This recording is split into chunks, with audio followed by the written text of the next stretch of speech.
Is Michael Brown. He's the former Undersecretary of Emergency Preparedness and Response. Thanks for joining us this morning. Good morning. Good morning to you. You've got a great perspective in the fact that you've dealt with disasters and public health emergencies before. So this is very much so in your wheelhouse. What's your reaction to the president passing this bill? Well, I think it's the right thing to do. Although, while I think it's the right thing to do, I'm concerned about the huge numbers that we're spending. But in responding to a crisis, you have to look down the road and see what's coming. What can you anticipate, and how can you mitigate against those things that are coming at you? So in that regard, it's the right thing to do. Let me ask you this. What are we expecting to see from FEMA at this point? We're hearing that FEMA is being called upon. What are we going to see from FEMA right now at this point?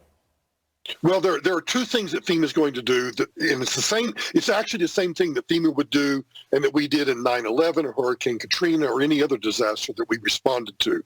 And I would divide it into two categories. Number one is FEMA has a giant checkbook called the Disaster Relief Fund. So that usually is around $30 billion. Congress will probably put more of this relief money into the Disaster Relief Fund, and that money can be used to help state and local governments as they respond. So that's the first and foremost thing that FEMA will do. The second thing that FEMA will do is work very closely with the White House task force on COVID-19 to make certain that all the cabinet departments and all the federal agencies are all coordinating their response.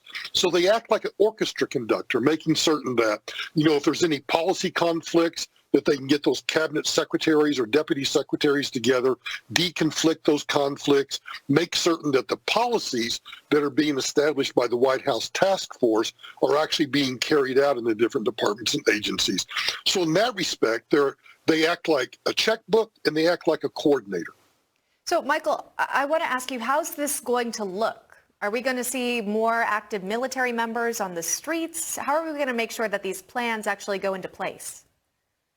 Well, I think one thing you'll see is, and I don't want people to be frightened by this, but in numerous disasters, we called upon the National Guard, the Coast Guard to come and help us with, like, if for example, we have to set up distribution centers for people to get either checks or testing or some kind of relief, whether that be food and water for the elderly, whatever it might be, that's what it will be used for. Now, what I don't want to do is I don't want to speculate. You've heard different governors talk about the possibility of martial law.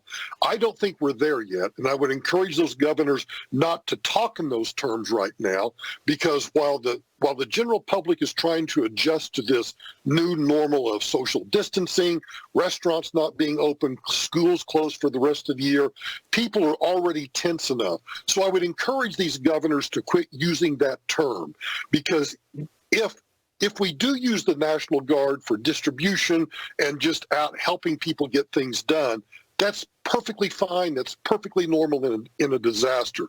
So let's cut out the term martial law.